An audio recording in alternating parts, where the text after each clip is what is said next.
Assalamualaikum warahmatullahi wabarakatuh. Nama saya Hafizi bin Nordin. Saya daripada grup CTU 552 AD1F. So, hari ini grup kami akan membincangkan tajuk falsafah pasca modernisme serta implikasinya terhadap gaya hidup dan pemikiran. Jadi, apakah itu pasca modernisme? Kalau menurut Kamus Dewan Bahasa, pasca bermaksud selepas, sesudah atau setelah. Manakala moden pula bermaksud dari masa sekarang, berkaitan dengan masa kini yang terbaru serta cara baharu dan mutakhir. Dalam erti kata lain, pasca modernisme adalah selepas moden atau selepas masa sekarang. Pasca modernisme berlaku akibat perkembangan pesat serta kemajuan teknologi, maklumat dan pengaruh barat. Pengaruh barat telah menular dalam kalangan masyarakat di negara timur dan umat Islam.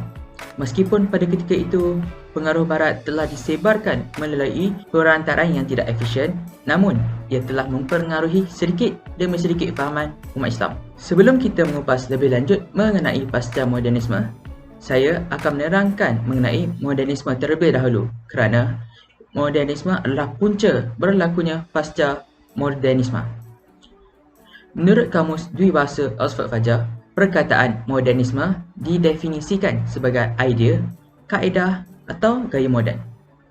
Modernisme yang berkembang di barat dan menjadi rujukan kemajuan dalam ajuan barat oleh banyak negara lain termasuk negara-negara Islam adalah kemuncak pengaruh rasionaliti, kebedaan dan menjadikan sains dan teknologi sebagai sesuatu yang paling utama. Generasi muda dalam kalangan negara Islam berduyun-duyun ke barat untuk mempelajari pelbagai aspek ilmu pengetahuan, terutamanya dalam bidang sains dan teknologi. Ianya memberi kesan pengaruh terhadap negara yang sedang membangun dan masih muda dalam mengisi kemerdekaan. Modernisme juga berwatak serta menyeragam, materialistik, teknokratik dan rasionalistik. Kemajmukan dilihat sebagai suatu realiti dan konsep pluralisme ataupun kemajmukan hanya dikembangkan dalam berbagai dimensi. Proses globalisasi yang telah terjadi adalah lambang hegemoni barat, iaitu natijah daripada proses modernisasi yang kini disambung oleh gagasan pasca modernisme. Hal ini kerana pemikir-pemikir pasca modernisme menganggap gagasan modernisme harus mengalami proses pemberontakan supaya white supremacy berlaku secara menyeluruh, terutamanya di Amerika Syarikat. Salah satu rumusan umum dan sederhana menggambarkan pasca modernisme sebagai suatu pemberontakan yang berlaku terhadap kemodenan global sesudah Perang Dunia Kedua yang berpusat di Barat. Selain daripada itu, berlaku juga kesedaran beragama dalam kalangan umat Islam di Barat. Ianya menghasilkan Islamofobia di Barat dan menyebabkan kecurigaan yang mendalam terhadap Islam itu sendiri. Kemunculan pasca modernisme ini menandakan berakhirnya zaman modernisme. Pada zaman inilah lahirnya tokoh-tokoh atau pemikir-pemikir yang fanatik yang memperkukuhkan kajian mengenai era pasca modernisme seperti Jean-Francois Lyotard, Jacques Derrida, Michael Foucault, Jean Baudrillard, Arnold Toynbee dan sebagainya. Saya Idahan Solihin Saad akan menerangkan mengenai penyerapan dan cabarannya. Menjelang akhir kurun ke-20, khususnya bermula pada 1960-an, perkembangan intelek di dunia barat memasuki satu fasa baru yang dikenali sebagai pasca modernisme. Pasca modernisme merujuk kepada gagasan semasa yang menyanggahi pegangan yang terbentuk hasil pemikiran para falsafah semasa zaman pencerahan dan pemikiran-pemikiran yang diperkenalkan semasa zaman modernisme. Ia juga dikenali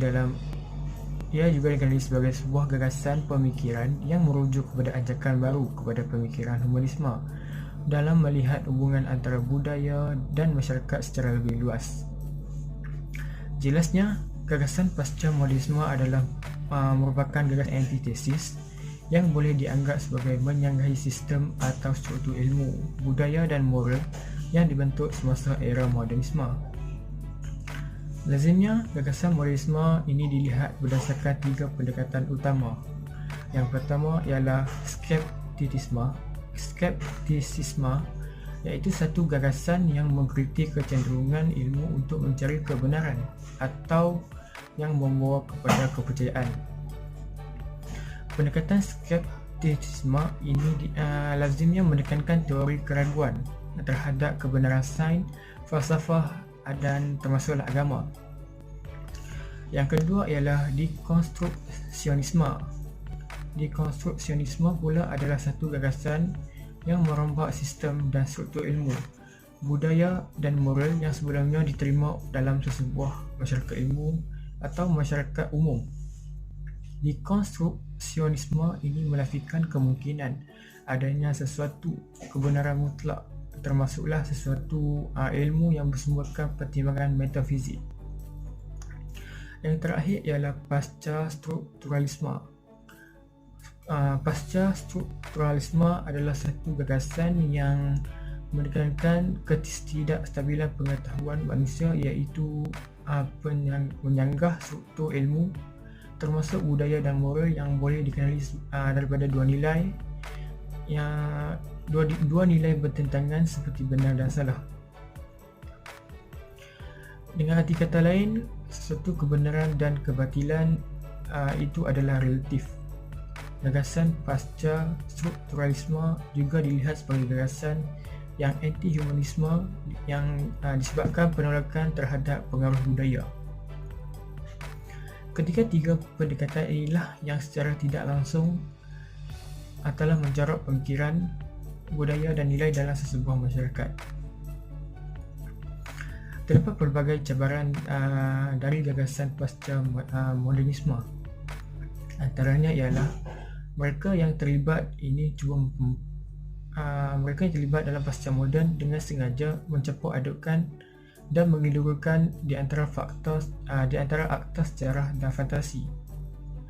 Selain itu, ahli-ahli pasca moden ini cuba mempermainkan dengan mencampur adukkan berbagai elemen tradisi dengan elemen moderniti.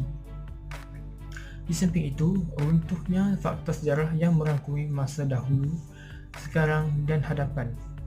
Seterusnya, kemunculan gerakan-gerakan feminis atau hak asasi persamaan gender. Akhir sekali, budaya hedonisme ataupun budaya yang mementingkan keseronokan menjajah umat manusia. Nama saya Muhammad Amir Firdaus dan saya akan menerangkan tentang implikasi pasca modernisme. Antara satu kesan yang boleh dilihat pada masa kini ialah kemunculan gerakan-gerakan kebebasan. Pada masa kini, gerakan kebebasan seperti gerakan LGBT masih lagi berleluasa, dan ini sebenarnya daripada era pasca modernisme lagi. Jadi dia bukan sesuatu yang baru, sesuatu yang dah lama berlaku, sampai sekarang dia masih lagi baru. Implikasi yang kedua yang kita boleh lihat ialah organisasi keluarga semakin luntur. Era pasca modernisme telah menunjukkan bahawa organisasi keluarga pada ketika itu telah semakin luntur dan diganti oleh organisasi moden seperti hospital, sekolah dan penjara. Organisasi moden ini telah banyak mempengaruhi pemikiran masyarakat pada ketika itu. Selain daripada itu, peluncuran organisasi keluarga ini juga telah menyebabkan keruntuhan agama dalam diri mereka.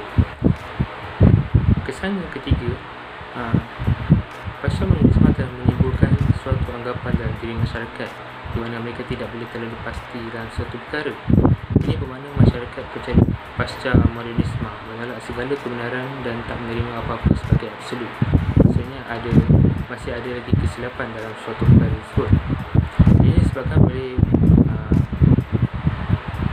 disebabkan oleh masyarakat pasca modernisme yang tidak mempunyai pola yang tegas atau lack of pattern dan cara kehidupan mereka pada ketika itu yang kacau bilau. Kesan yang keempat yang kita boleh lihat ialah wujudnya masyarakat bersifat individualistik. Individualistik bermaksud pentingkan diri, ego yang tinggi.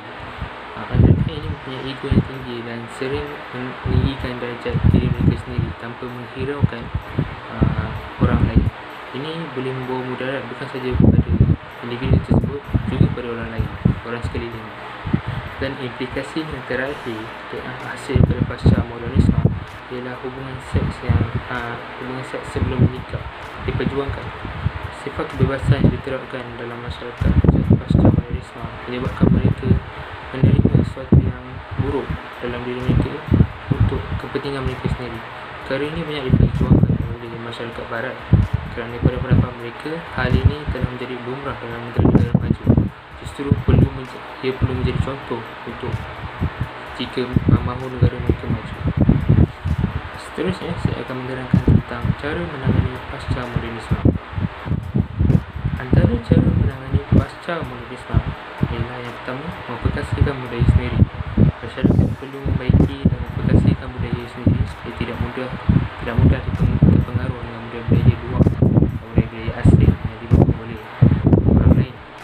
Antara cara yang boleh dilakukan untuk memperkasihkan semula budaya sendiri ialah dengan mengamalkan serta memandang serius terhadap segala aspek yang terdapat dalam budaya tersebut. Cara yang kedua ialah dengan menjaga identiti dan kelainan diri sendiri daripada orang lain. Jika kita ingin berubah, perlulah bermula daripada diri kita sendiri. Jadi kita perlu sebagai individu, kita perlu menjaga identiti kita dan sikap diri kita sendiri. Kita tidak perlu untuk membandingkan sikap dan individu kita terhadap orang lain, kerana setiap orang dilahirkan berbeza, mempunyai kelebihan sendiri dan mempunyai kelemahan sendiri. Yang ketiga, kita boleh menjaga struktur budaya dan tradisi daripada segi moral dan etika. Sifat moral dan etika penting dalam diri kita, kerana tanpa sifat ini masyarakat akan hidup dalam keadaan yang kacau balau.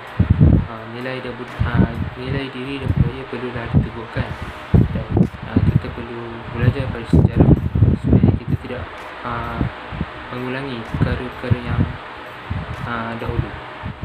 Dan akhirnya, cara menangani terakhir ialah budaya perlu dihidupkan bersama-sama dalam masyarakat. Masyarakat perlu memainkan peranan penting dalam usaha untuk memanfaatkan budaya, lebih-lebih lagi masyarakat bukan barat, supaya kita tidak perlu terlalu bergantung terhadap barat. Baiklah, itu saja daripada kami. Kami ingin memohon maaf atas segala salah silap yang telah kami lakukan sepanjang video ini. Terima kasih kerana sudi meluangkan masa bersama kami. Assalamualaikum, sampai jumpa lagi.